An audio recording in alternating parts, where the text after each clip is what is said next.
Ya, antes de empezar con el tema,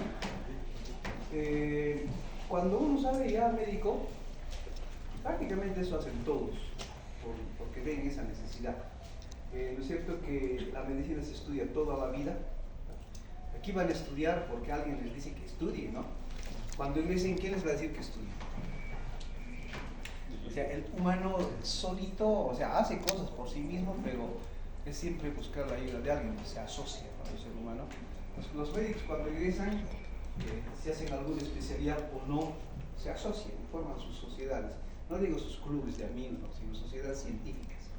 Porque la idea es continuar actualizándose. Las sociedades científicas, todas las especialidades tienen sociedades científicas. La medicina general también tiene su sociedad científica. Entonces, ellos se organizan para poder actualizarse, se reúnen periódicamente, ¿no? Cada mes, qué sé yo, se exponen temas de actualidad con todos sus socios y así van repasando entre todos. También organizan cursos, invitan expertos de otro lado, de otras especialidades, ¿no? O sea, esa es la forma de vida del médico. Eso no es obligatorio, por supuesto, pero la mayoría de los médicos lo hacen. Y los que no lo hacen solo se dedican a ganar plata nomás. Pero ¿qué sentido tendría eso, no? Solo la ASOA es la Asociación Boliviana de Arteriosclerosis, es una sociedad científica donde nos dedicamos a estudiar la arteriosclerosis, ¿no? La arteriosclerosis es una lesión de la arteria, ¿no es cierto? No estudiamos la lesión misma de la arteria, es el nombre nada más, pero hay muchas cosas que llevan a la formación de arteriosclerosis. Son las enfermedades metabólicas fundamentalmente, la obesidad, la hipertensión, la diabetes principalmente, y otros trastornos colaterales. Entonces, esta asociación se dedica a ese estudio permanentemente. Entonces, cada año organizamos esto, ya estamos en la 14ª jornada latinoamericana de diabetes. Entonces, latinoamericana porque vienen expertos de muchos países latinoamericanos. Este año, aquí están las banderas, vienen de esos países. Bueno, nosotros también estamos ahí, ¿no? Entonces, van a llegar expertos, más o menos son como 14 o 16 invitados extranjeros. Pocos son los eventos así, no es porque, o sea, estoy haciendo publicidad obviamente, ¿no? Pero no me estoy lanzando rosas. Pero hay pocos eventos en Bolivia en donde existe esa gran cantidad de extranjeros participando. No se invita a cualquiera, ¿no? Tiene que ser un experto, obviamente. No vas a invitar a un amigo porque es amigo, sino porque es experto, o sea, y todo el tiempo está estudiando eso y eso. Tiene que ser experto, ¿no es cierto? Cualquiera se vuelve experto. Entonces, esos expertos vienen de otros países que no están aquí, etc. Pero este año tenemos la presencia de ellos.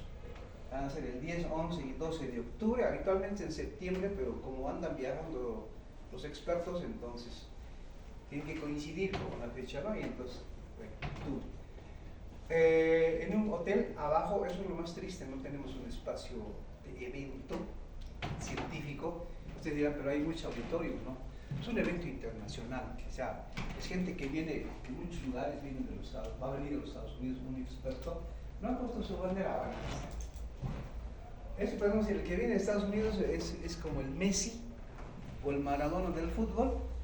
Es un Pierres, apellida este experto estadounidense, es prácticamente el Maradona de la diabetes, ¿no? Entonces, rara vez alguien va así a un lugar, o sea, tiene que ser una actividad de prestigio.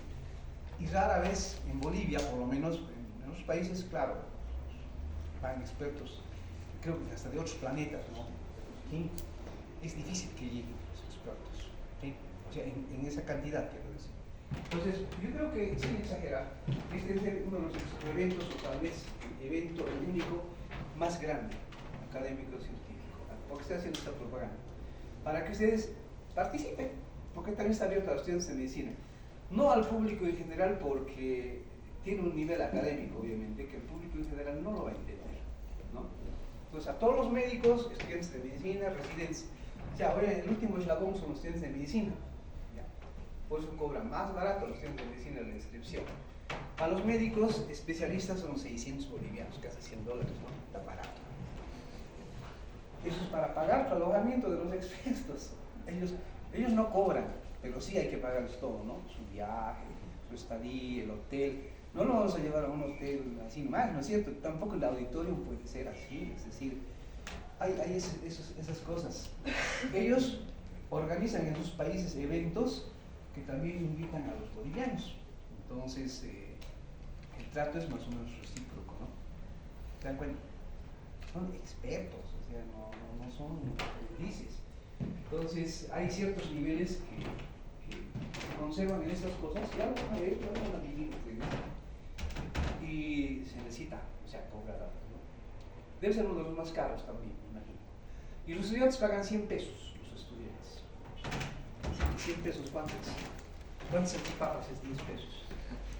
10. ¿Cuántas chelas? Casi. ¿No es cierto? No me digan que no toman chelas.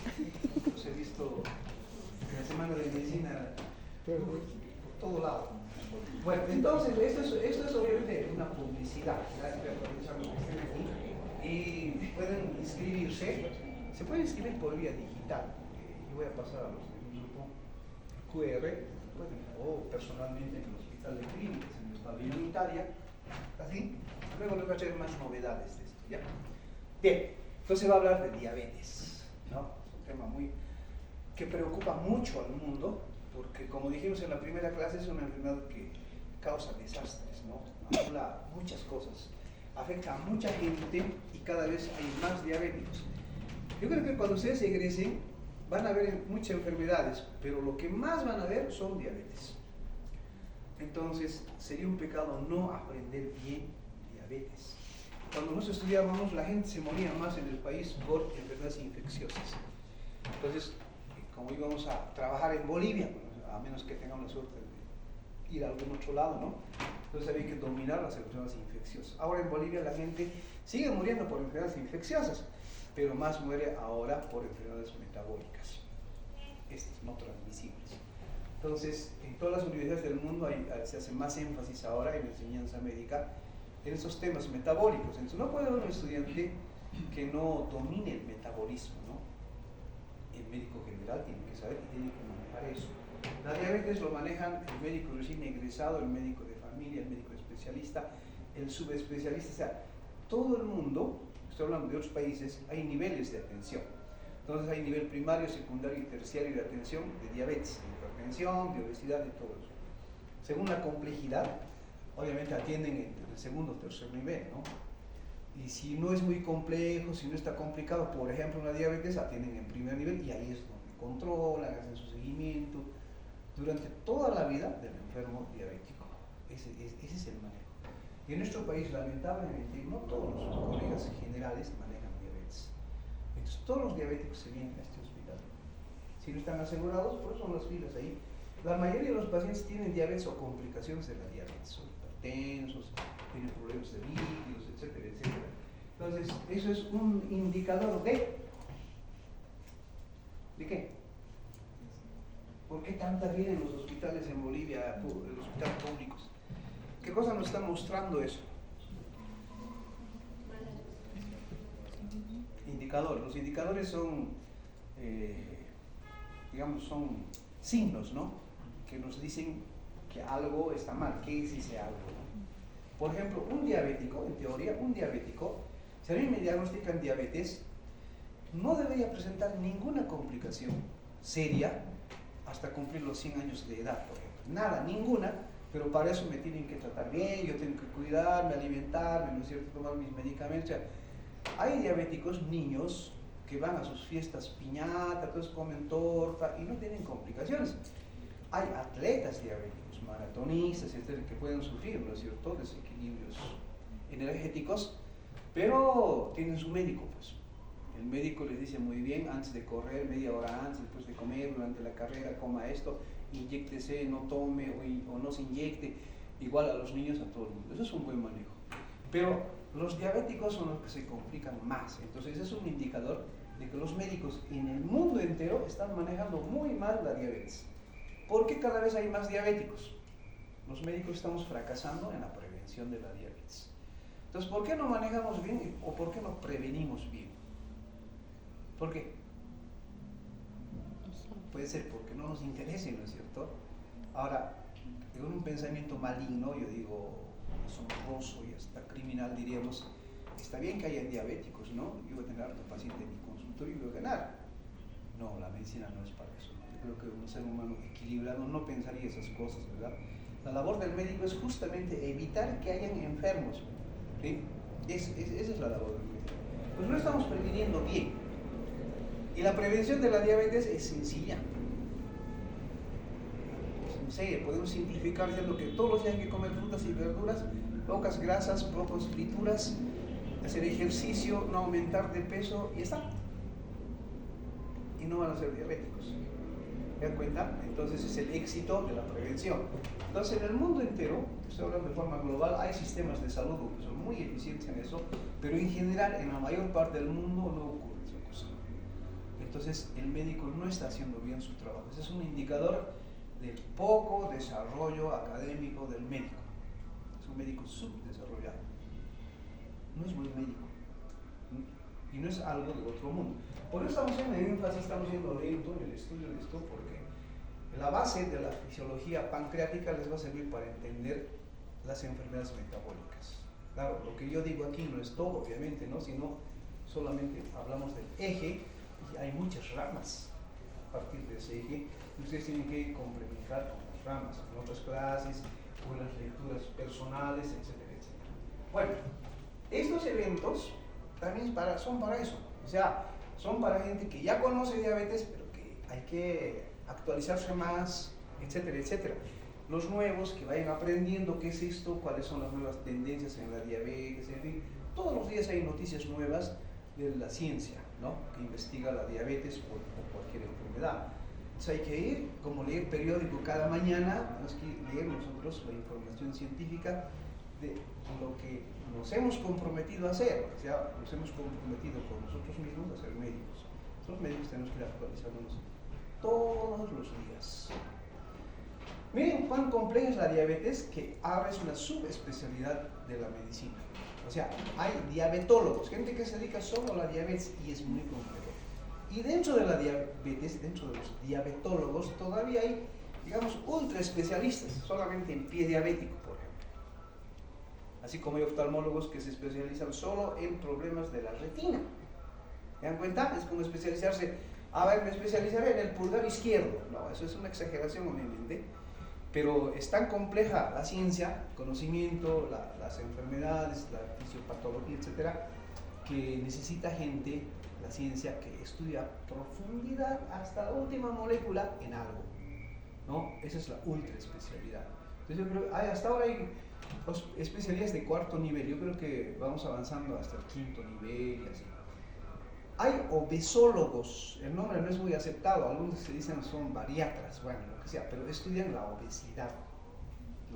Hay obesólogos. Hay congresos solo de obesidad, en Bolivia no hacemos. Lo más cercano para nosotros es el Perú, ahí hacen cada año congresos de obesidad, a los que les interese pueden viajar, hagan 2 horas de avión y está, ¿no? En Lima siempre hacen, no sé por qué. Bueno, entonces voy a dejar esto. Gracias por el tiempo. ¿Dónde estamos? Estamos en...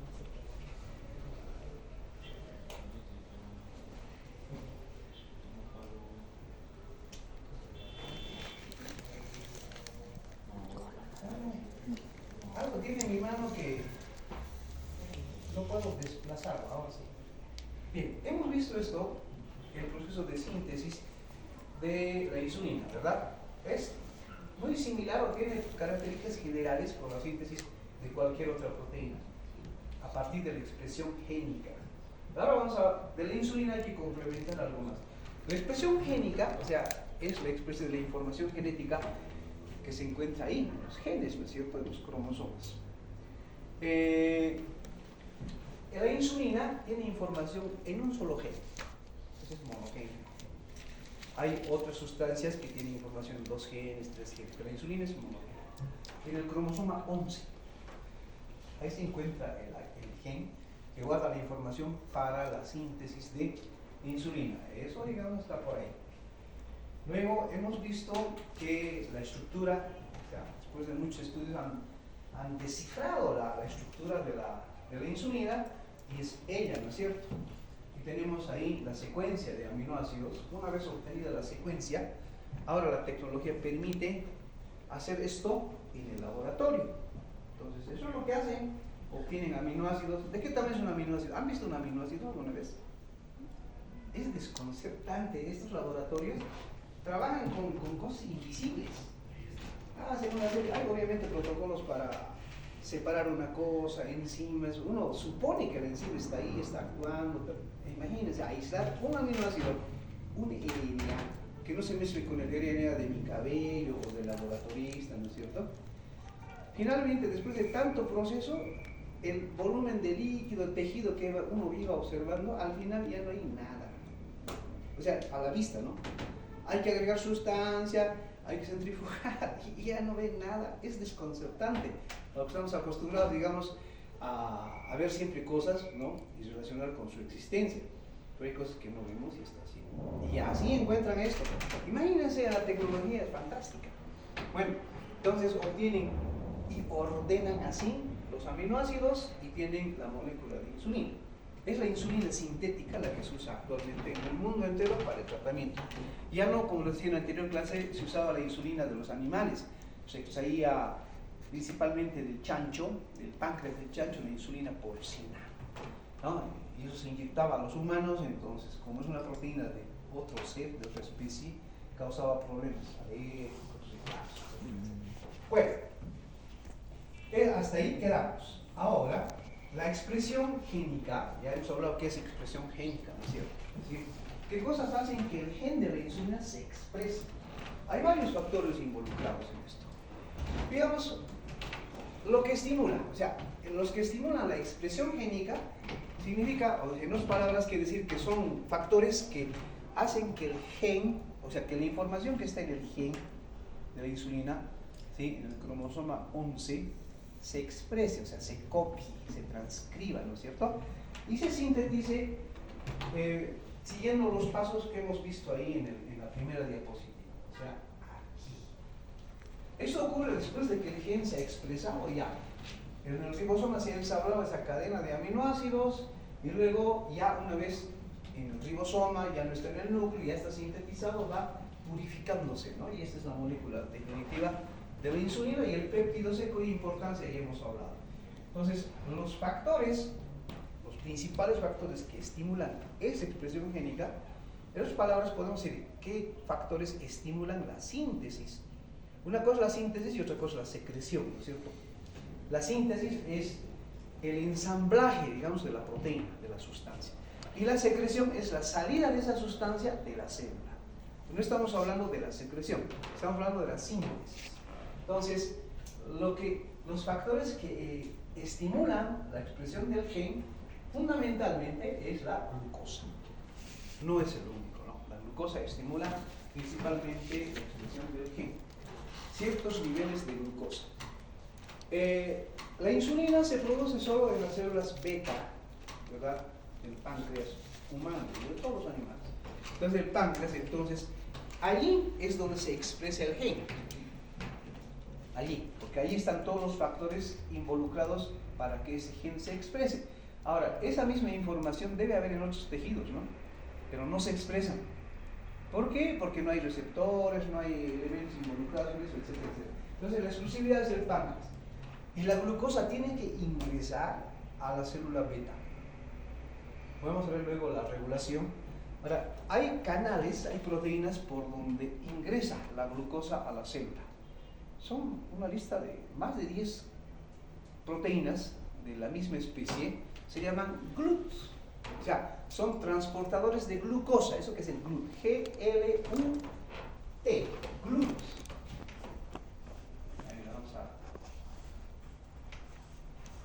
Vamos a intentar usar esto. Entonces, el GLUT es una proteína, es como un canal que permite el paso de la glucosa.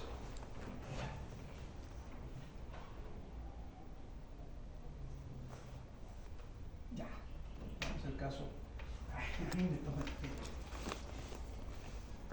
esto de lidiar con la tecnología es terrible, ¿no? Para quienes hemos nacido antes de la informática.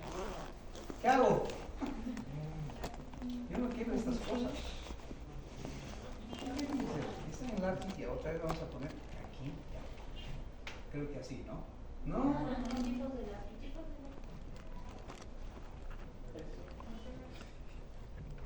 Un lápiz sencillito.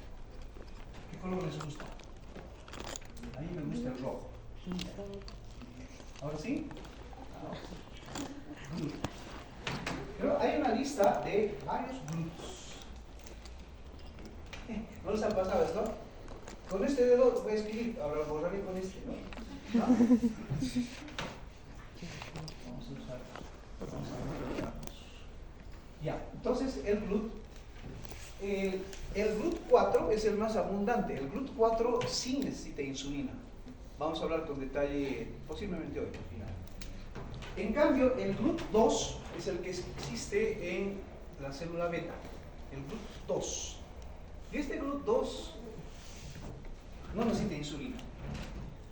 Es simplemente cuando los niveles de glucosa en la sangre aumentan, entonces por más de 80 miligramos por decilitro, eso ya les adelanto, es que la glucosa difunde hacia el interior de la célula beta. Si la glicemia disminuye de 80, entonces la glucosa puede estar por ahí, no ingresa. Entonces este GLUT se caracteriza por ser poco sensible a la glucosa. O sea, cuando hay glucosa, no permite el ingreso de glucosa a menos que aumente a más de 80. Ahora, este 80, algunos autores dicen es 90. No nos vamos a hacer problemas por eso, pero hay un límite, ¿ya? Entre 80 y 90 miligramos por decilitro de glicemia. Bien, entonces, gracias a este GLUT ingresa la glucosa y esto provoca la expresión del gen.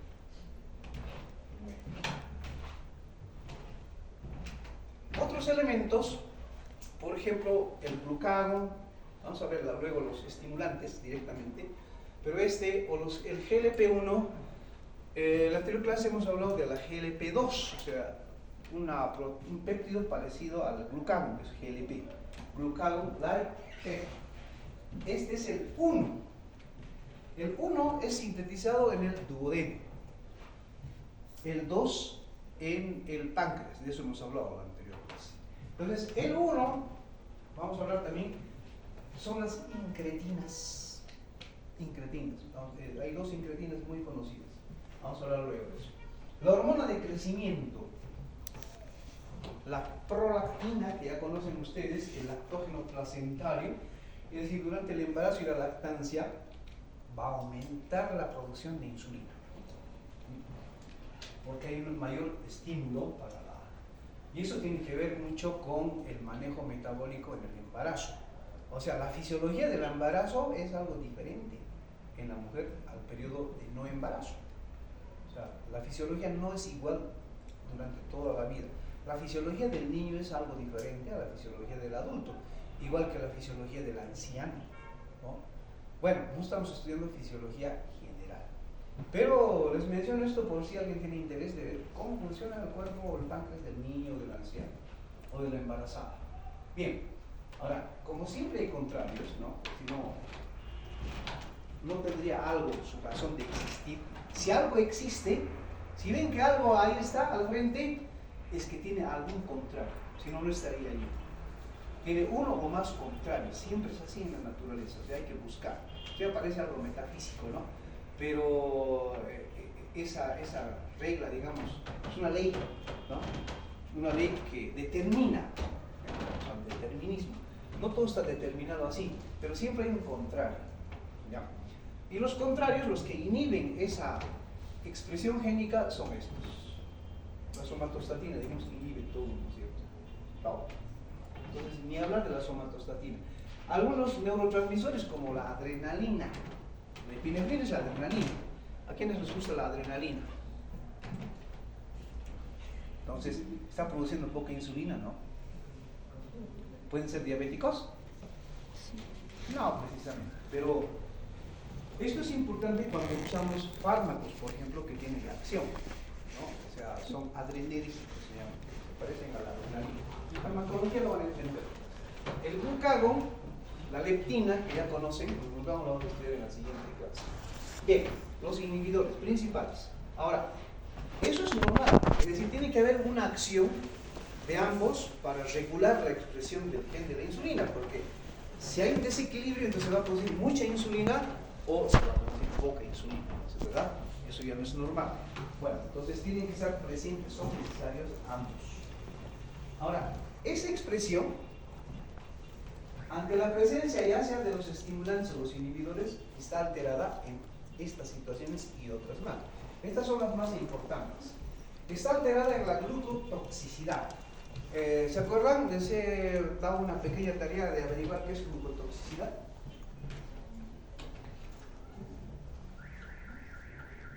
¿No? ¿No estaban en la clase anterior? No. Ah, caramba. Te lo dicen todavía, ¿no es cierto? Tendrían que estar en todas las clases, ¿no? Es que si ustedes no siguen la secuencia, o sea, no van a entender bien. Y a nosotros nos complica la vida también porque nosotros vamos planificando la clase así, ¿no? Preparamos el terreno para la siguiente clase y así en cada clase. Es una preparación del terreno. Pero si están otros, tenemos que volver a preparar el terreno, entonces procedemos y ya nos retrasamos mucho, ¿verdad? Entonces traten de asistir a las clases teóricas siempre, pase lo que pase. Yo creo que en las clases teóricas es donde más se aprende, porque las ideas generales se dan en las clases teóricas. En las prácticas más bien los evalúan, ¿no? Y completan algunos detalles más profundos, más específicos. En cambio, la generalidad se da en la clase teórica. Si se pierde en una clase teórica, uno dirá, pues yo tengo grabado y voy a ver en el video. No es lo mismo. Las clases teóricas, yo les daría pues, un video de clase teórica que les mando, ¿no? A sus casas. Pero no, en las clases tienen que ser interactivas. Sí, tenemos que dialogar en las clases. Las clases, cuando se dictaban clases en esos tiempos ya son primitivos, ya han pasado la historia. Las clases ya no son para eso, para dictar, sino son para analizar una información. Yo lanzo el problema y todos participan. En eso consisten las clases. Y obviamente la discusión la guía el docente porque se supone que ustedes todavía no saben bien esto. El docente tiene que saberlo, obviamente, ¿no? Guiamos. ¿Ya? Bueno, entonces la glucotoxicidad, como su nombre dice, es la toxicidad de la glucosa. O sea, ¿la glucosa es tóxica? Claro, pues está diciendo ahí es tóxica, ¿cómo podemos oponernos a eso, no? La ciencia demuestra que la glucosa es tóxica, pero a partir de ciertos niveles, no la glucosa por sí misma. O sea, si la glucosa está aumentada, ejerce su toxicidad. ¿En qué consiste la toxicidad de la glucosa? ¿Cómo daña? ¿Qué cosa daña en el organismo, en los tejidos? Eso es lo que tenían que averiguar. Ahora estoy reiterando la tarea. El lunes, supongo que vendrán todos y ya tendrán la respuesta, ¿no es cierto? Bueno, pero es importante, no es tema de fisiología, pero es importante que ir complementando con cosas que no son de fisiología para poder encontrar el sentido a esto, ¿no? Y no para qué estamos estudiando. Entonces, la glucotoxicidad por encima de 100 miligramos se considera la glucotoxicidad, pero no solamente que esté 101 ya, no, sino tiene que estar también por un tiempo, ¿no? Los tejidos tienen que estar expuestos a esa elevada glicemia por un tiempo prolongado. Siempre estamos expuestos a la glicemia alta, ¿no es cierto? Ustedes saben que nuestra glicemia basal, ¿cuál es el límite máximo normal en ayunas? 120. ¿Cuánto? 120. 100. 100 miligramos lo máximo. O sea, en ayunas normalmente no deberíamos tener más de 100. Pero si yo tuviera 100, yo me preocuparía porque prefiero estar cerca de 60, ¿no? De 60 a 100. Pero bueno, cuando comemos algo, la glicemia siempre va a subir. ¿Lo han comprobado ustedes en la práctica? Hasta con la lechuga aumenta, ¿verdad? Bueno, con la lechuga casi no pasa, creo, de 100. Pero comemos un pedazo de pan, eso va a subir más de 100. Entonces ya es tóxico. Pero el tiempo en el que esté elevado no es mucho. Normalmente, ¿en qué tiempo debería bajar a niveles basales? O sea, te vamos a decir otra vez. Ustedes se comen una marraqueta, va a subir la glicemia. ¿Al cuánto tiempo de haber comido una marraqueta nuevamente tiene que estar en niveles basales la glicemia? 2 horas. Por promedio 2 horas, ¿no? Eso es lo normal. Ahora, si tenemos problemas en esto del páncreas o estamos iniciando una diabetes, el tiempo de la glicemia va a ser prolongado, por más horas. Ahí empieza la glucotoxicidad, ¿verdad? Entonces, esa glucotoxicidad de por sí inhibe la expresión o altera la expresión del gen de la insulina. Por eso es que los que tienen glucosa aumentada por tiempos prolongados producen menos insulina. Ya predisponen al desarrollo de la diabetes. De hecho, los diabéticos obviamente, ¿no? El estrés oxidativo. ¿Saben qué es el estrés oxidativo?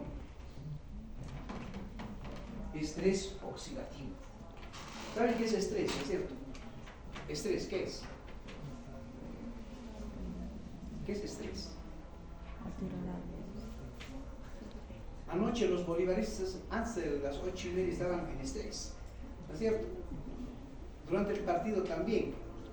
Luego se resignaron a la casi goleada, ¿no es cierto? Estrés. ¿Saben qué es estrés? Hemos hablado el primer día del estrés, aunque no es tema de páncreas, pero hemos mencionado algo a propósito de las hormonas controlreguladoras. Ahora, ¿tengo que repetir? Desequilibrio. No voy a repetir. Ahora, todos nos vamos a sentir mal porque yo sé que no me van a entender.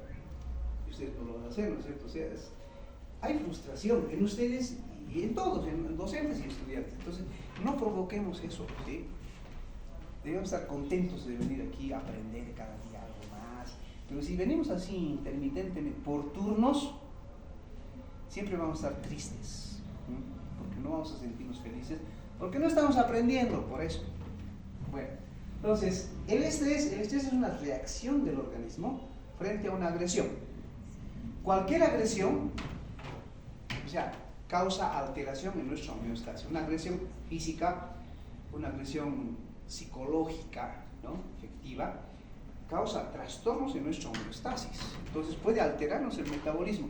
Y el cuerpo, para defenderse de eso, produce hormonas, ¿no? Para neutralizar esos efectos del estrés, del susto.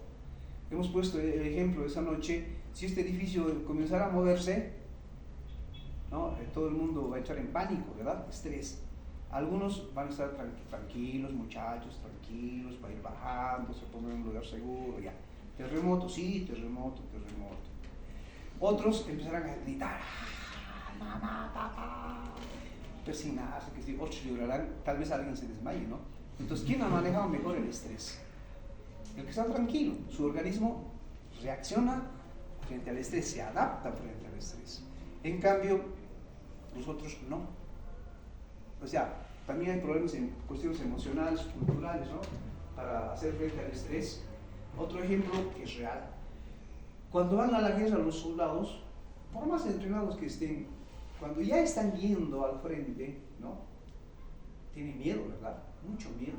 Y cuando ya están en la línea de fuego, ya suenan los cañones, los disparos, seguro que entran en mucho estrés, ¿verdad? Pero no todos en el mismo grado de estrés. Entonces hay gente muy entrenada, porque se ha entrenado, justamente se ha entrenado en los cuarteles estresándose, pues, ¿no? Les han pateado, han disparado en sus orejas, entonces el otro sabe controlar su cuerpo, no él. El cuerpo sabe manejar esa situación de estrés, sus hormonas actúan muy bien, perfectamente. Entonces, en la línea de fuego es posible que no sufran mucho, porque están acostumbrados a eso. Pero los que tienen poco entrenamiento, hay soldados que lloran, se desconcentran, no se protegen y son los primeros en morir. Es así. O sea, ¿por qué no manejan bien el estrés? ¿Por qué no manejan bien el estrés? Porque no están entrenados para eso. Su cuerpo no se ha adaptado o no sabe adaptarse al estrés. En medicina pasa exactamente lo mismo. ¿Cuándo hay mucho estrés en medicina? En el internado. Bueno, los parciales también, pero son por horas, ¿no es cierto? Pero en el internado sí. En el internado hay días que no duermen. Y si pueden dormir, no tienen dónde dormir. No comen ahora, el paciente se pone mal, el estudiante se desespera porque, claro, es su responsabilidad cuidarlo, controlarlo, informarlo, ¿no es cierto? O sea, como ya sabe, ha estudiado 5 años, entonces tiene que tomar algunas decisiones también, porque no es una marioneta el estudiante de internado. Ya tiene criterio médico, ahí está haciendo prácticas, entonces, y si se siente impotente a eso porque no recuerda cómo se hace, aumenta el estrés. Hay estudiantes que incluso abandonan el internado, postergan su internado, por eso. Y si entran en conflicto después, ¿no? Porque les tienen que pagar, les pagan, pues y después van a cobrar habiendo abandonado el internado. Han habido problemas casi legales así. En la residencia peor, ¿no? Eso ya, cuando sean residentes ustedes, ya hay gente, lucha por ser residente, ¿no? Toda su vida ha soñado, entra a la residencia, va a ser especialista, no soporta el estrés y se van. Algunos llegan incluso al suicidio.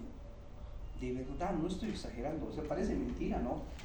Es que, ¿por qué hacen eso? Y hay otros que van tranquilos en la residencia, ¿no? Suben, pero bueno, están, les parece una aventura, ¿no? Van por aquí, controlan, leen, aprenden, se sienten contentos, no duermen, están con los ojos así, pero están sonriendo. Ellos manejan mejor el estrés. Entonces, ¿por qué unos manejan mejor el estrés en el internado y otros no? La respuesta es la misma que para los soldados, ¿no? Su organismo no se acostumbraba al estrés. Entonces tienen que entrenarse ustedes en el estrés. ¿Dónde? ¿Cuándo? Estos años, pues es parte de nuestro entrenamiento. Entonces deberían tomar 10 parciales de sorpresa. 3 parciales en un día. Antes se daba así en esta facultad, 3 exámenes parciales. Obviamente había estrés, pero uno lo manejaba, ¿no? Uno se entrenaba, ya estaba acostumbrado a esas cosas. En el hospital, ¿no? Había que hacer historias clínicas. El estudiante presentando un caso, sudando frente a todos los médicos y un estudiante. Obviamente lo hacía mal, ¿no? Pero tenía que aguantar, pues. O sea, y eso nos entrena. Así que si ustedes no buscan entrenarse, porque aquí nadie les va a hacer formar y decir, a ver, todos en estrés, no. O sea, eso ya es autoformación. Entonces busquen ustedes desafíos. Eso les va un poco a tener. Pero eso es el estrés. Si el estrés hace daño. Ahora, ¿qué es el estrés oxidativo? Resulta que cuando nosotros consumimos alimentos, cualquier alimento, se oxida. Tiene que oxidarse el alimento para generar energía, ¿verdad? La glucólisis y todo eso. Entonces genera energía y de ese proceso oxidativo quedan restos, digamos, residuos que no nos sirven. Son las especies reactivas de oxígeno, se llama. O sea, el oxígeno es necesario para la oxidación de los alimentos, pero una vez utilizado el oxígeno, ya tiene restos de oxígeno. Llamamos restos de oxígeno, ¿ya? Porque, así para que se entienda, no se llaman restos de oxígeno, se llaman especies reactivas de oxígeno, se llaman así. Entonces, son sustancias muy oxidantes, pero es como la basura, como la cáscara del oxígeno que ya no sirve. El cuerpo lo tiene que desechar metabólicamente. O sea, ¿cómo neutraliza a esas especies reactivas de oxígeno? El cuerpo. El cuerpo forma sus propios antioxidantes. Entonces, nuestros antioxidantes, nuestras células mitocondrias producen antioxidantes y neutralizan a la especie reactiva del oxígeno. Entonces no pasa nada, todos tranquilos. Pero si ese equilibrio se rompe, es decir, si hay mucha producción de especies reactivas de oxígeno, nuestros antioxidantes ya no neutralizan a todos. ¿Eso se entiende? O sea, hay una sobreproducción de especies reactivas de oxígeno que ya no son neutralizados por nuestros antioxidantes. Ese es el estrés oxidativo. O sea, el aumento de las especies reactivas de oxígeno. Eso es el estrés oxidativo. Ahora, ¿quién tiene ese estrés oxidativo? ¿El que respira más veces? No. El estrés oxidativo está relacionado con varios factores, varios elementos, varias acciones del ser humano. Primero, la dieta hipercalórica. Es la principal fuente de estrés oxidativo. ¿Qué es dieta hipercalórica? Sí, eso es hipercalórica, ¿no es cierto? ¿Conocen algún alimento rico en calorías? ¿Conocen? Grasas tienen más calorías. ¿Perdón? Los lípidos tienen más Sí, calorías. las grasas son, pero necesitamos grasa, ¿no? ¿Qué tipo de grasa? Bueno, necesitamos más que los otros, etc. No necesitamos de todas las grasas. Bueno, si exageramos en el consumo de grasas, en cantidad me refiero, se lo llevamos al estrés oxidativo. ¿Conocen algún alimento así? Palta. No van a echar la culpa a la palta. ¿Comen palta? Sí. ¿Todos los días? ¿Qué comen todos los días? ¿Qué venden aquí en esta acera? ¿Qué venden para comer? Salchipapa, pollo frito, hamburguesa. Esa es la comida hipercalórica. El consumo de esa comida produce estrés oxidativo. Por eso lo llaman comida chatarra. Yo preferiría que lo llamemos comida insalubre porque realmente es insalubre. ¿Por qué es insalubre? porque al margen de su sabor, que puede ser agradable, no estamos hablando de eso. Insalubre porque causa daño al organismo, es insalubre, produce enfermedad. ¿Cómo? Empieza con el estrés oxidativo, aumenta el estrés oxidativo. Ahora uno dice, pero si yo como una salchipapa el domingo, solo los domingos, o una vez al mes, voy a aumentar mi estrés oxidativo, ¿no? Ese día voy a estar mal. Puede ir minando mi organismo, ¿no?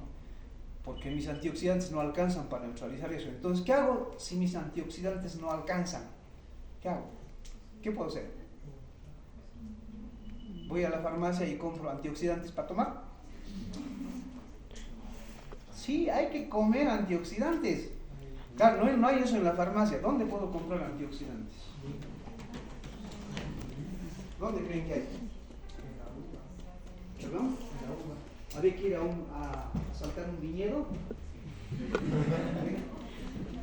No solo en la uva, hay en la mayoría, casi todas las frutas hay antioxidantes. En las verduras, en las cáscaras de los cereales, son las fuentes más importantes de antioxidantes en la dieta. ¿Qué verduras han comido hoy? No, verdurita, una zanahorita, ¿no es cierto? Tiene que ser una buena cantidad. Los españoles tienen como política sanitaria, entre muchas cosas, una mano que dice así. 5. ¿Qué es 5? 3 piezas de fruta y 2 porciones de verdura al día. Mínimo para una persona sana. O sea, que no tiene estrés oxidativo. Eso. O sea, además de eso no tiene que comer ni salchipapas, ni hamburguesas, las cosas, ¿no? O sea, supongo que debe haber limitaciones también, como tienen muy bien establecidas sus políticas sanitarias, entonces tienen que regular eso. No puede dar el gobierno español un título de chef si es que ese chef no ha estudiado algo de nutrición, algo de esto. ¿Molestan? Porque la mayoría de la gente en los países no come en sus casas, ¿no es cierto? No lo comen. Entonces comen en restaurantes y los chefs tienen que preparar comida no insalubre, o sea, comida sana. ¿Por qué? Bueno, buenos changos los gobiernos españoles, europeos, ¿no es cierto? No. ¿Por qué hacen eso? Porque el que es diabético pierde su productividad. Hay que pagarle su seguro médico. El seguro va a gastar mucho en él, ¿no es cierto? Si es hipertenso, lo mismo, va a pedir permiso, o sea, el empresario pierde. O sea, están velando su economía también, ¿no? No es tanto humana la actitud, o sea, el origen de esa actitud. Pero esa acción sí, es un derecho que todo el mundo debería tener, ¿no? Deberíamos saber qué estamos comiendo nosotros. ¿Han visto los bloqueos en San Julián último, los agricultores que piden? Tecnología, ¿no es cierto? Biotecnología para la producción de alimentos. O sea, piden transgénicos. No sabemos qué producen a la larga los transgénicos. Hay corrientes que dicen esto altera nuestros genes, es muy posible. Y otros que no. ¿Ustedes comerían algo transgénico? Yo particularmente no. Si nadie me garantiza, no. Además que daña el ambiente, usan un tipo de... Son semillas que no se reproducen después, son plantas que no dan semilla, quiero decir eso. Y si ustedes compran una semilla, plantan, digamos una papa, ya no pueden sembrar más papa, tienen que comprar más semilla del proveedor. Esa papa producida ya no sirve como semilla, igual si es maíz o lo que sea. Soya, por ejemplo. Creo que han arruinado nuestra soya. Yo siempre indicaba consumir soya a los pacientes que acudían a mi consulta, ahora ya no. Les digo, mire, porque a veces preguntan, ¿y pueden tomar soya? Y yo no le aconsejo pues, transgénica, a menos que esté seguro que no sea transgénico, ¿no?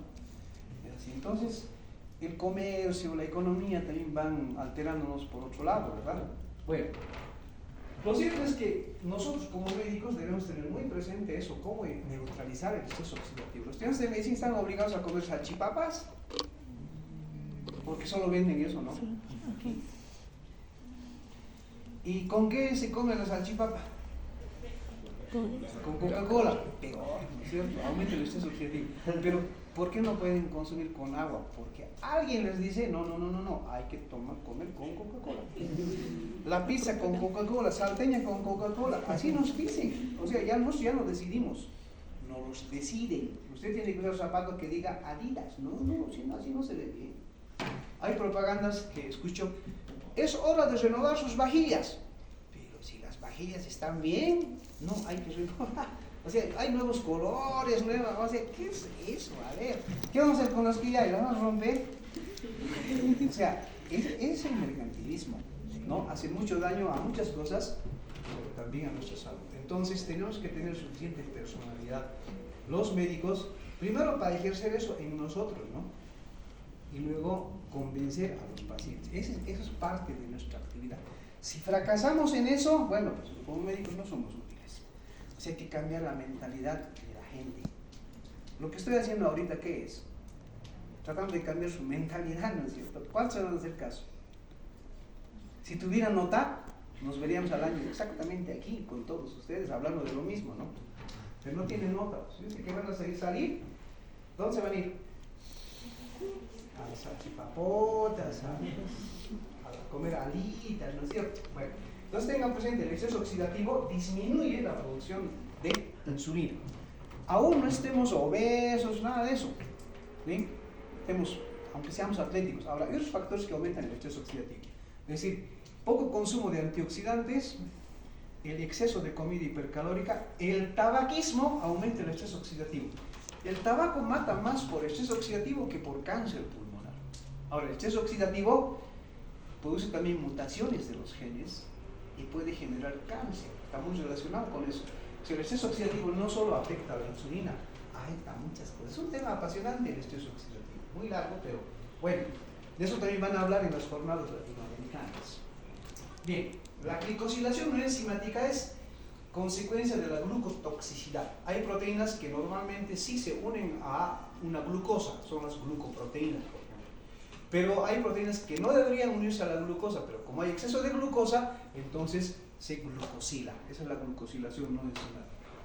La lipotoxicidad, es decir, el exceso de colesterol en la sangre, los triglicéridos altos van a dañar también la expresión génica.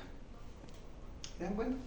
O sea, al pobre páncreas lo atacan por muchos lugares, ¿no? Y disminuye, eso es el primer paso, disminuye la secreción de insulina. Es una vez que, bueno, vamos a ver el proceso, por el cual ya se ha sintetizado la insulina, ya está la insulina se almacena en vesículas, gran cantidad de vesículas, y solo un pequeño porcentaje es secretado cada vez que le llega un estímulo. Este es el esquema de una célula beta.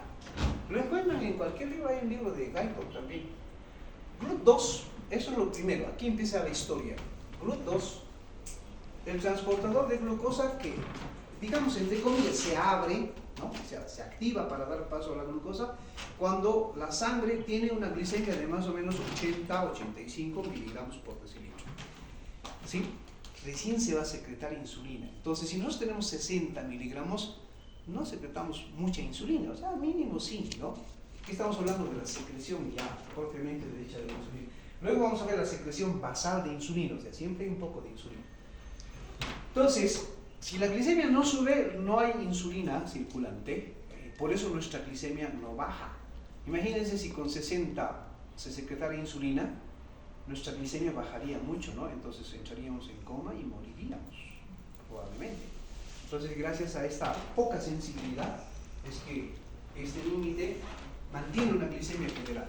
Ingresa la glucosa y aquí ocurre lo que pasa siempre con la glucosa, especialmente en el hígado, ¿no? Aquí se metaboliza la glucosa, se va a fosforilar, formando glucosa 6-fosfato, luego esto entra en el ciclo de oxidación y finalmente va a formarse ATP. El ATP se forma a partir del ADP, ¿no es cierto? Del adenosín difosfato, ¿verdad? Entonces, si se forma bastante ATP, ¿qué pasa con el ADP? ¿Aumenta también o disminuye? Disminuye. O sea, mientras la célula no produzca energía, no produzca ATP, hay grandes cantidades de ADP que no generan energía. Pero si se va a formar ATP, entonces consume al ADP y el ADP disminuye en el citoplasma. Eso pasa en todas las células, pero aquí es particularmente especial. Resulta que el ADP es un agonista de los canales del potasio. O sea, el ADP, adenosín difosfato, Di2, mantiene abierto el canal del potasio. Y ustedes saben que el potasio, por gradiente de concentración, difunde del interior al exterior, ¿verdad? Va difundiendo así. Bueno, ingresa sodio y todo ese proceso ya conocen, y mantiene una carga aquí, un potencial de reposo en la célula beta de más o menos 60 o menos 60 milivoltios. Entonces ahí la célula beta está en paz, menos 60 milivoltios. Bueno, eso se mantiene gracias al equilibrio que existe en la salida de potasio, ingreso de sodio. Entonces la carga no se altera, ni sube ni baja los milivoltios. Bien, ahora, ¿qué pasa cuando aumenta el ATP? Aumenta el ATP, entonces disminuye el ADP. Disminuye el ADP, y el ADP, como ya no es, ya hay poco ADP, el ATP inhibe al canal del calcio. Al potasio, inhibe. Es decir, este canal del potasio literalmente se cierra. Entonces, ¿qué pasa con el potasio al interior? Va aumentando. Como es catión, entonces el catión, carga positiva, de menos 60, el potencial de reposo se va haciendo menos negativo, menos 30, menos 20 y así, ¿no? O sea, hay una despolarización, luego se despolariza porque ya se está acercando al cero, ya se va a hacer positivo. Entonces, antes de eso, llega a su potencial umbral. Lo digo rápido porque este es el potencial de acción, ya domina. Entonces, potencial umbral, y se despolariza. Y al despolarizarse, se abren los canales del calcio. Ingresa calcio al interior de la célula beta, y este calcio, obviamente por procesos moleculares complejos que no corresponden a hablar en fisiología, hace que estas vesículas que ya contienen insulina lista se aproximen siguiendo los microtúbulos hacia la membrana superficial, a la membrana de la célula. Y en esta membrana comienzan a fusionarse con la membrana, ¿sí? Era una vesícula, ahora al fusionarse se abre y ya es una bolsa prácticamente, pero abierta afuera. Y así se secreta la insulina. ¿Se entiende eso? Este proceso es común a muchas sustancias, ¿no? Bueno, entonces no está difícil de entender. Eso pasa aquí. Se secreta la insulina y ya pasa a la circulación a cumplir con sus funciones. Así termina la circulación. Este proceso ha sido muy estudiado. Hay mucho detalle. Hay bibliografía que habla de molécula tras molécula, proteínas, porque había que ver cómo tratar la diabetes, ¿no? Porque la gente se dedica a estudiar muchísimo la célula beta y aún así no se puede controlar. Ahora, en el tratamiento, aprovecharemos para decir eso, de la diabetes, hay medicamentos que estimulan la secreción. La mayoría de los medicamentos lo que hace es estimular la secreción de insulina, no la síntesis, la producción. No se puede. Para eso tienen que cambiar ciertas condiciones. Por ejemplo, eso es lo normal. Digamos en un obeso. En un obeso de por sí ya hay resistencia a la insulina, hay elevación de la glicemia. Entonces ingresan grandes cantidades de glucosa aquí. ¿Sí? Y altera todo el proceso de oxidación de la glucosa. En fin, yo voy a decirlo así muy rápidamente. Lleva al final a la apoptosis de esta célula beta, el exceso de glucosa. O sea, la célula beta muere. Ya no hay más. Eso pasa con los diabéticos con el tiempo, ¿no? Van cada vez quedándose con menos células beta y al final son insulino dependientes. Se tienen que inyectarse siempre insulina. Hay casos en donde, por ejemplo, pacientes obesos vienen, tienen glicemia alta, son diabéticos, se les habla, se asustan, hay que asustarles también algunos, y comienzan a bajar de peso. Se disciplinan bastante bien. Sin medicamento, su glicemia se normaliza. Pero no es que se haya curado, no, es diabético. El hecho de que tenga glicemias normales sin tratamiento no significa que ya esté sano. La diabetes no tiene cura.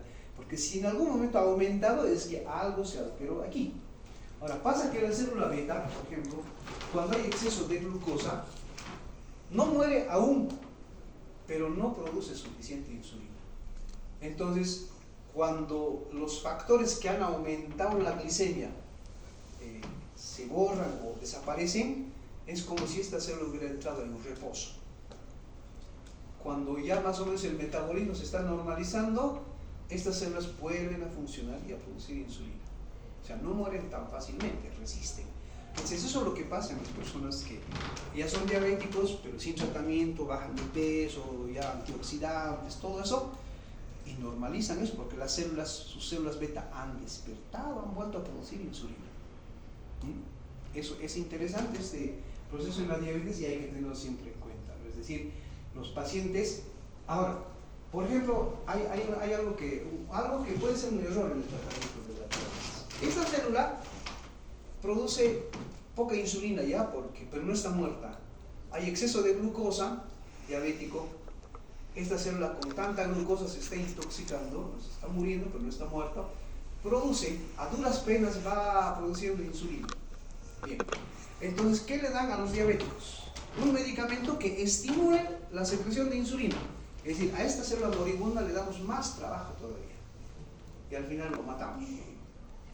El tratamiento lo mata. ¿Quién lo mató? El médico lo ha matado, el asesino de células beta. A veces se comete ese error porque de memoria viene el diabético, azúcar alto, le damos estimulantes de la secreción y muere la célula, ¿no? El tratamiento debía ser distinto, ¿no es cierto? Con otros fármacos, dejar en paz a esta célula, ¿sí? Bajar la glicemia por otros medios. Existen ahora otros medios para bajar la glicemia, y entre esos medios está obviamente el estilo de vida saludable, ¿no es cierto? ¿Sí? Ya no salchipapas, ni pollo frito, verduras, frutas, sin torturarse, por supuesto. Y la célula beta queda ahí agonizando, luego resucita y trabaja de nuevo. Ahí sí le podemos dar, digamos, medicamentos que estimulen la producción de insulina. O sea, ese es parte del arte de la medicina, ¿no? El médico tiene que ser analítico por eso, tiene que analizar los casos, deducir qué es lo que está pasando ahí dentro, ¿no es cierto? Bien. Este es el proceso de secreción de insulina. Yo debo mencionar, porque he sido testigo presencial de eso, allá en bioquímica, los chicos que egresan hacen sus tesis, ¿no? Jovencitos, tesis, y hacen una maestría internacional, pero aquí. Bárbaro, esa maestría está. Si pueden alguna vez hacer una maestría aquí en la Facultad de Bioquímica, la maestría en Ciencias Biológicas y Biomédicas, se llama así en general, pero hay líneas de investigación. Este muchacho investigaba extracto de tarwi, no son médicos, no son biológicos, de tarwi, en páncreas de ratones chiquitos, no las ratas grandes, los ratones. En síntesis, lo que ha hecho el tigre, yo le digo tigre, porque es capísimo, extrae el páncreas y aísla la célula beta, célula tejido adiposo del ratón, hace cultivos de la célula, mide la insulina indirectamente midiendo la glucosa que está allí. Si disminuye la glucosa, obviamente hay consumo de glucosa, alguien hace consumir la glucosa, ¿no es cierto? Así es pura teoría, pero muy importante. Entonces le agrega el extracto de tarwi y disminuye más la glucosa en el tejido adiposo. Conclusión, aumenta la sensibilidad a la insulina, el tarwi, en células adiposas del ratón. No pueden decir que eso ocurre en los humanos. Ahora había que hacer eso en los humanos, ¿no? Pero eso es un primer paso. Segundo, trabajó sobre las células beta también, ¿no? Y midiendo el calcio. Ha usado un medicamento que bloquea los canales del calcio, se usa para la hipertensión, pero no lo usaba aquí. O sea, después de sus procesos, tiene su tesis, o sea, a ver si lo consigo en PDF y ustedes lo van a ver, es interesante. Entonces, estimula al tarwi la secreción también de insulina, o sea, tiene un doble efecto. Es casi ideal. Estimula la secreción de insulina y aumenta la sensibilidad a la insulina. Eso con fármacos hacemos generalmente con 2 fármacos. No hay un fármaco que haga las 2 cosas, pero el tarwi sí. Ahora, él va a hacer su doctorado en Suecia. ¿Cuál es su plan? ¿Cuál es la sustancia que está en el tarwi que tiene ese efecto? O sea, aislarlo, ¿no? Es doctorado, es otro nivel, ¿no es cierto? Superior, bárbaro. Debe tener 26, 27 años de edad. A los 30 va a ser doctor. Ellos invitan doctores alemanes, europeos, ellos vienen a dar clases, por eso una buena maestría. Son tigres de 29, 30 años, ya tienen doctorado, imagínense. ¡Qué bárbaros! Capísimos, o sea, son seres humanos de nuestra misma especie. Ahora hay que preguntarse, ¿por qué ellos llegan a ese nivel? Y decimos bolivianos también, aquí hay chicos de bioquímica, muchachos que están en ese nivel. andan viajando de país en país porque son buenos, o sea, les llaman no para que les enseñe, sino para enseñar. O sea, qué sé yo, los alemanes les llaman, vengan muchachos, ustedes son capísimos, van a aprender esto. Entonces hacen un diplomado, maestría, presentan sus trabajos, van de congreso en congreso. Chicos que ni siquiera tienen una fuente laboral, apenas han egresado y ya están andando así. Obviamente les darán sus viáticos, ¿no? Que no, si no van a sacar recursos. A eso lleva el conocimiento, es decir, nos lleva a otra dimensión en la vida. No es cuestión de yo aprendo esto, luego voy a cobrar dinero dando recetas, ¿no? Eso no es la medicina, no es ciencia. Entonces, hay trabajos así, ¿no? Hay trabajos, muchos trabajos en el mundo, seguramente, experimentando en modelos experimentales como ratas, ratones, encontrando estas cosas. Pero no podemos hacer lo mismo en los humanos si no hay evidencia, porque no somos de la misma especie, pero seguro que pasa lo mismo. Pero tiene que haber evidencia, eso es ciencia. Bien, yo creo que con el mato, estamos todavía a tiempo, ¿no? Esto es importante. Normalmente la insulina, esto no es insulina basal, la secreción de insulina basal no es esa. Entonces mencionaré que es la secreción basal de insulina. La secreción basal es aquella que se produce en ayunas. Nuestro cuerpo, cuando no comemos nada, sigue produciendo glucosa, ¿no es cierto? A partir del glucógeno va liberándose glucosa. O sea, tiene que haber aparte de glucosa del hígado y del músculo y riñón, principalmente desde el glucógeno a todas las células. A la célula no le importa si hemos almorzado o no, la célula tiene que consumir glucosa y punto. Si no, no va a funcionar, nos vamos a enfermar. Entonces, en el organismo hay sistemas que proveen glucosa a los tejidos. Entonces, constantemente hay una tendencia a aumentar de la glicemia sin haber comido nada.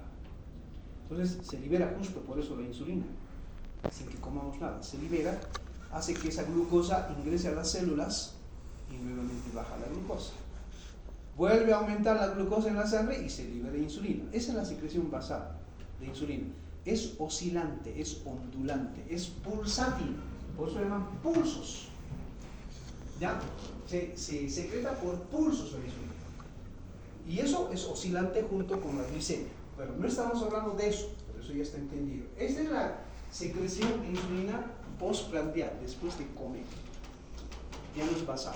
Entonces, cualquiera sea la comida, obviamente va a depender mucho de su contenido de glucosa y ácidos grasos. Entonces, una comida habitual, ¿no? Entonces, se forman dos picos. Uno precoz, inicial, casi a los 5 minutos de empezar a comer, y otro largo, que se prolonga casi hasta el final de la comida y más todavía. Mientras se van absorbiendo los alimentos, sigue aumentando la secreción de insulina. Pero las curvas no son idénticas. Miren, esta curva es breve y muy alta. Esta es la insulina secretada, es la insulina almacenada.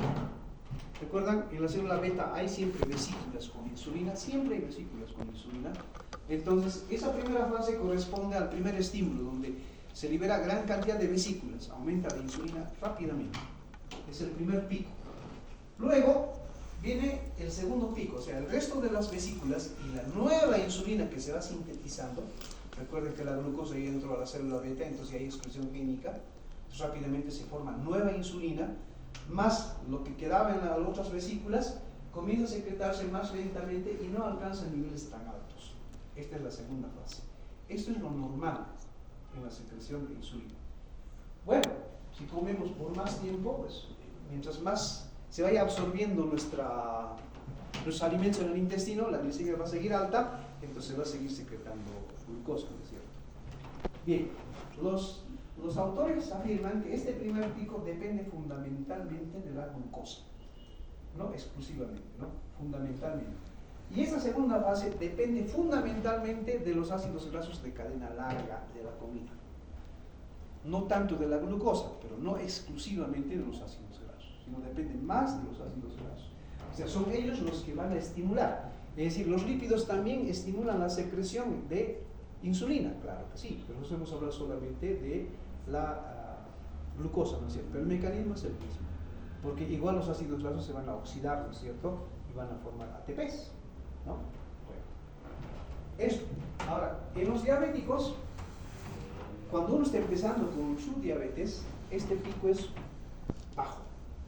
Va disminuyendo el pico y al final desaparece el pico en los diabéticos. Y conforme va agravándose el diabético, ¿no? Ya deben aparecer síntomas, me imagino, ya entonces ya tiene sed, orinar, ¿no?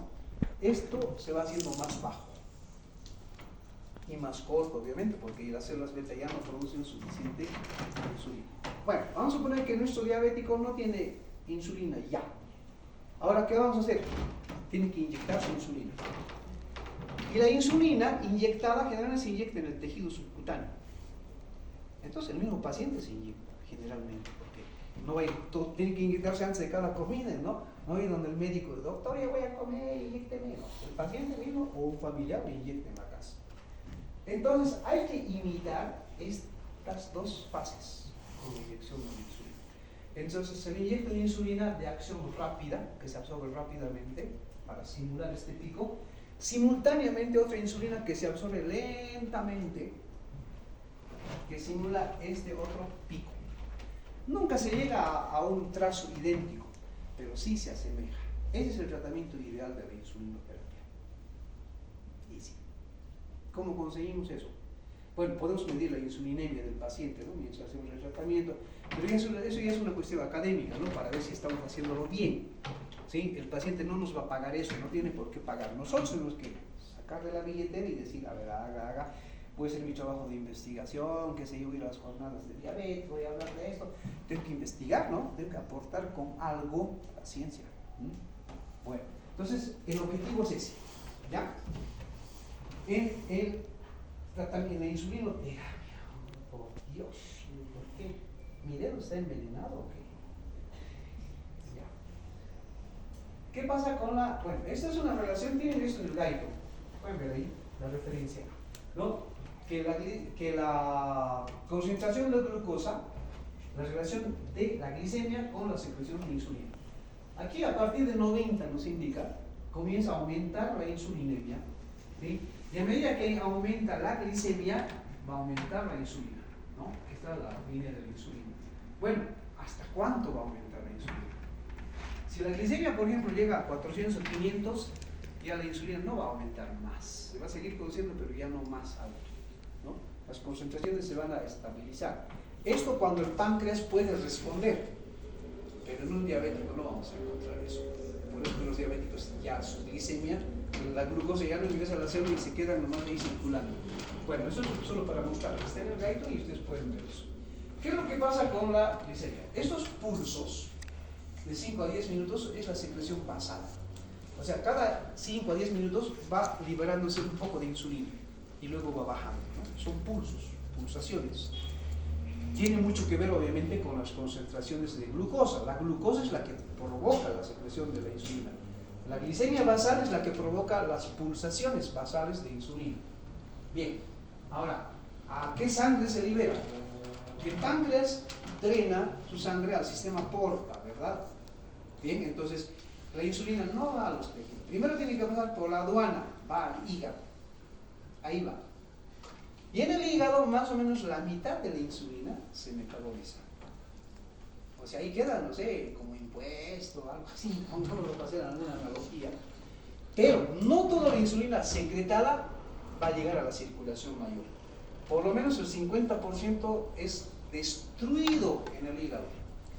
Solo una parte llega al corazón y luego se distribuye. ¿Cuáles son los órganos blancos de la insulina? Los principales: tejido adiposo, músculo y el mismo hígado. El riñón va para formar glucógeno, pero el riñón es el que se encarga de eliminar el resto de la insulina. Y así acaba la insulina. ¿Cuánto tiempo tiene de vida media la insulina? 6 ¿Cuánto? 5-8 minutos. 6 minutos como promedio. Entonces en ese tiempo solo queda la mitad de la insulina. Y en los siguientes 6 minutos la mitad de lo que quedaba y así, ¿no? Ya hemos explicado que es vida media.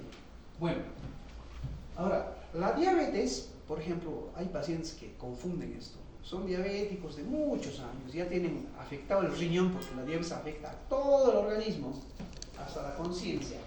Entonces, daña el riñón, que es una complicación gravísima. Daña el riñón y el riñón ya no elimina la insulina. Entonces, ¿qué pasa con la insulina? Con la poca insulina que produce este paciente, esa poca insulina sigue circulando.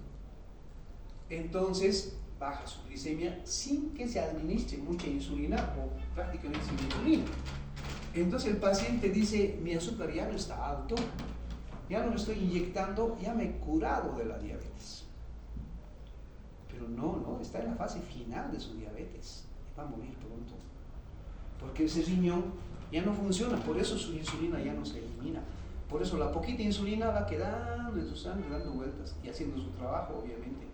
Y los pacientes con enfermedad renal, la mayoría ya casi no necesita tratamiento para bajar su glicemia, ya no. Se tratan otras cosas, otras complicaciones, obviamente mucho más severas, ¿no? El problema renal. Muy bien. Y aquí los estimulantes de la secreción, ya no de la síntesis, y con eso vamos a terminar. Es una lista que ustedes la pueden leer, ¿no?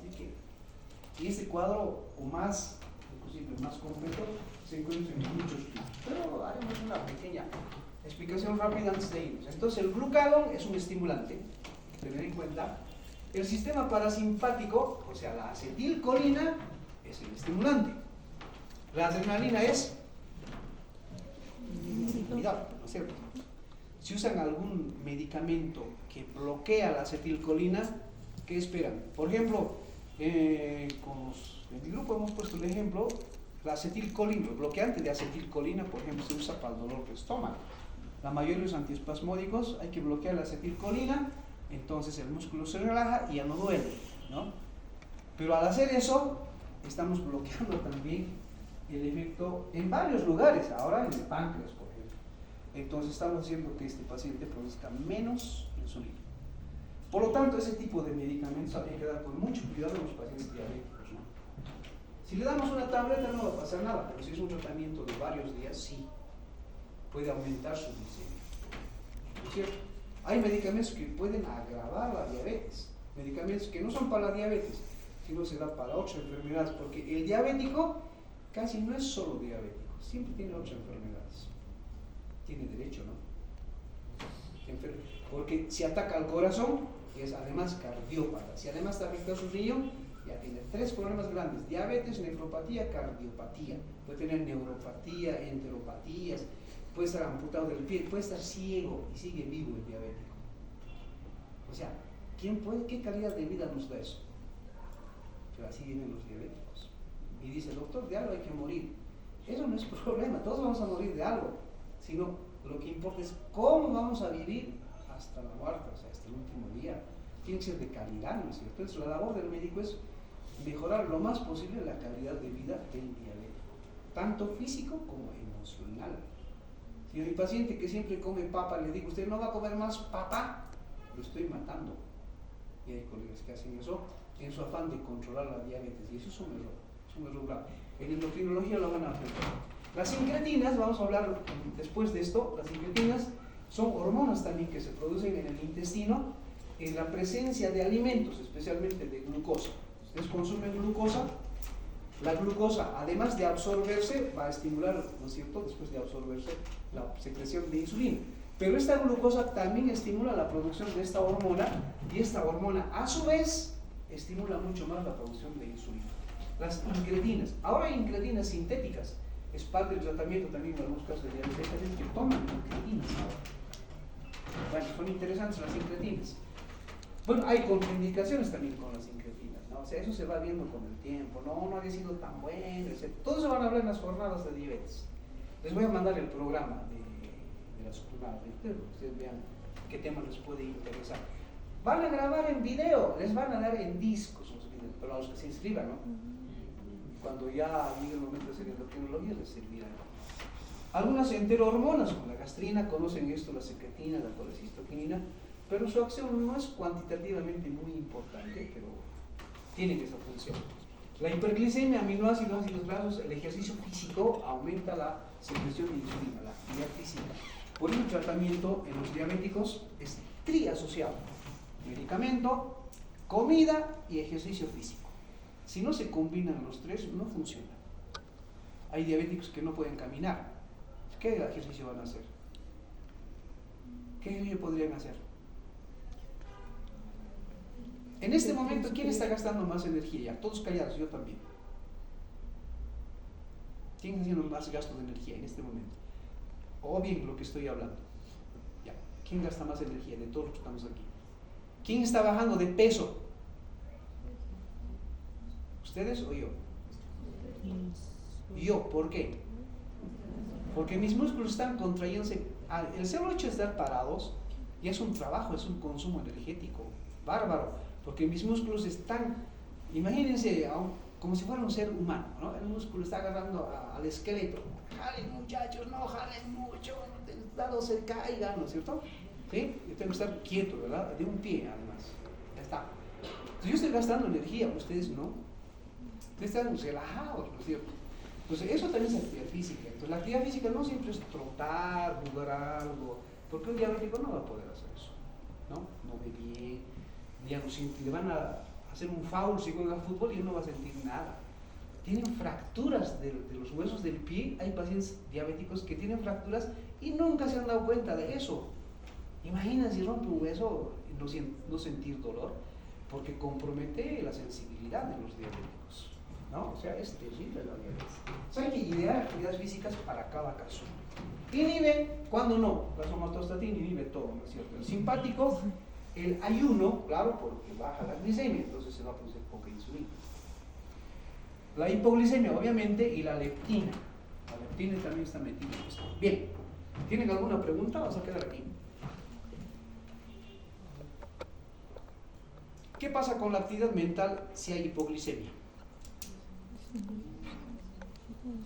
No van a morir, ¿no? La hipoglicemia leve, ¿no? Digamos, está en 50, 55. ¿Qué va a pasar con la actividad mental? Pierde capacidad mental, capacidad de concentración, de memoria, de atención, se pierde. Por eso es que es un gravísimo error no venir desayunando desde escuela, ¿no? Los niños tienen que desayunar bien. Mucho más en la universidad, pues no es cierto, el esfuerzo mental es mayor. Así que como consejo, indicaciones que tienen que almorzar o desayunar bien. Una vez he preguntado, ¿qué han desayunado? Una taza de té y unas galletas. Eso no es desayuno, eso es cualquier cosa, ¿no es cierto? Un té, ¿cuántas calorías aumenta? ¿Qué provee el té? ¿Qué han desayunado esta mañana? ¿Ven? Ya no quieren decirlo, ¿no? ¿Avena con qué? Ajá. Con chorrellana de carne, pan, avena. ¿Solo eso? Es la excusa, ¿no es cierto? Jamás pongan excusa. Si yo tengo clase a las 7 de la mañana, debo salir de mi casa a las 5, ¿a qué hora debo desayunar? A las 4. ¿Por qué tengo que desayunar como el resto de los mortales? Ustedes no son normales, ¿no es cierto? Porque nadie hace, la gente normal no hace lo que ustedes hacen. La gente normal se acuesta ahora, almuerza con su familia, despierta también con el sol, es un tipo normal, ¿no? Sábados y domingos va a pasear, eso es lo que hace, está reunido con sus visitas, todo lo demás, ustedes no hacen eso, ¿sí? No les da tiempo, no son normales, ustedes son anormales. Que viva la anormalidad, ¿no es cierto? Desayunen a las 4 de la mañana, ¿verdad? Que desayunen bien. Esto solo como último comentario. Si ustedes comen 3 kilogramos de comida al día, tienen que desayunar 1 kilogramo, almuerzo otro kilogramo y cena otro kilogramo. Es un error decir, no he desayunado, ahora voy a almorzar 2 kilogramos. Gravísimo error porque va a aumentar la glicemia. La glucotoxicidad, el riesgo de glucotoxicidad aumenta. Es hipercalórico, aumenta el exceso oxidativo. Entonces la comida también es tóxica, por eso hay que dividir la comida. Tengan o no tengan apetito, tienen que cenar. Y cenar con todos los elementos que se necesitan, ¿no? Oligoelementos, minerales, vitaminas, antioxidantes. Debían desayunar todos los días antioxidantes. ¿Qué cosas con antioxidantes conocen? En su casa, ahorita, ¿qué cosa con antioxidantes hay? Nada. Manzana, cualquier fruta tiene antioxidantes, unas más que otras. Tiene uva, por ejemplo. La uva negra tiene bastante antioxidante. El vino tinto tiene bastante antioxidante. Hasta el café tiene antioxidante, pero no el Nescafé. El café puro, no tostado. El café que venden aquí los chicos de agronomía es café puro. Lo cuestan es ese café, ese tiene antioxidantes. Las verduras que ellos venden harto antioxidante. Claro, ellos no lo saben. Una pregunta es de ¿qué sustancias tiene esto? Y la composición, no, ellos saben cómo cultivar, pues no conocen la composición de los alimentos, ¿no? Nosotros sabemos eso. Entonces, tendrían que comer. Comprarse una lechuga, lavar y comérselo, asfixiante. Los rusos comen, tienen en su escritorio cebolla, le ponen sal y algo de limón y comen eso a media mañana en lugar de salteñas como nosotros. Así es, los rusos tienen ese hábito. Bueno, muy bien, dejamos aquí y nos continuamos el lunes con el resto. El lunes vamos a hablar de regulación de la secreción de insulina, el glucagón. La regulación implica estas cosas. ¿Ya? Lean sobre incretinas, etcétera, etcétera, y todo eso lo vamos a ver. Hemos terminado entonces. Vaya lunes.